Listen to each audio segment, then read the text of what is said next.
Ranking member of the House Foreign Affairs Committee. Congressman, good morning to you, and thanks for stopping by. Good morning. Okay, so Secretary of State, there to press on to the Prime Minister al-Maliki, you need to be more inclusive. How will it be different with him there saying this?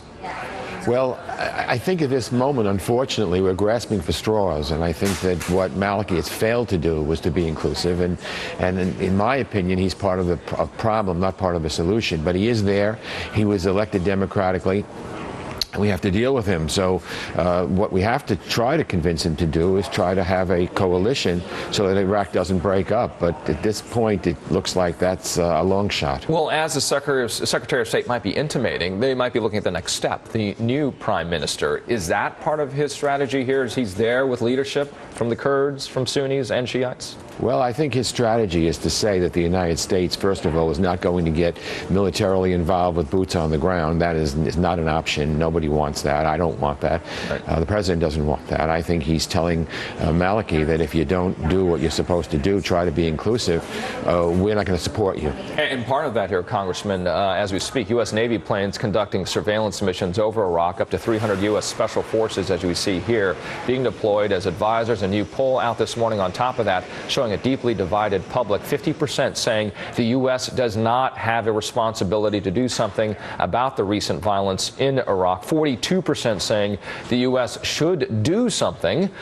You support the president's military actions so far, but what's your case to the 50% who say we shouldn't be going back even if this is a very limited situation, very limited capacity? Well, I would say that when the Russians were pushed out of Afghanistan many years ago, we didn't go there, and we let it fester. And as a result, we got terrorists and safe havens and al-Qaeda and the Taliban and September 11th, 2001. We cannot allow that to happen in Iraq.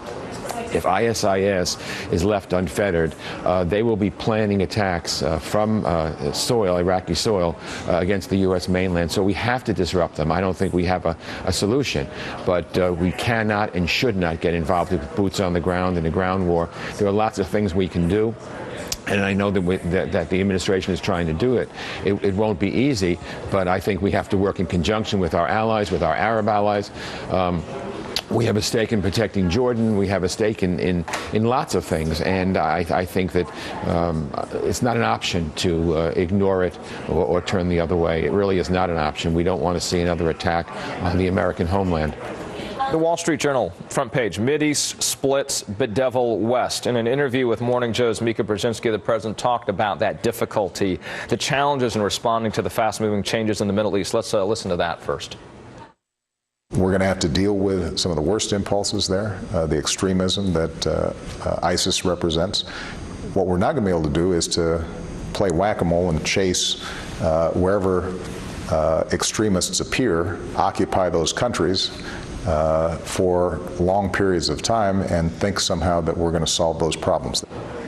From a foreign policy perspective, then, what's the best option here, you think? I think the best option is, again, I think, by the way, the president is absolutely right in what he just said.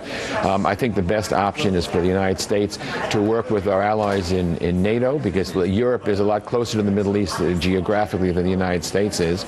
And this is a spillover from the civil war in Syria, so we've got to try to end that as well as we can.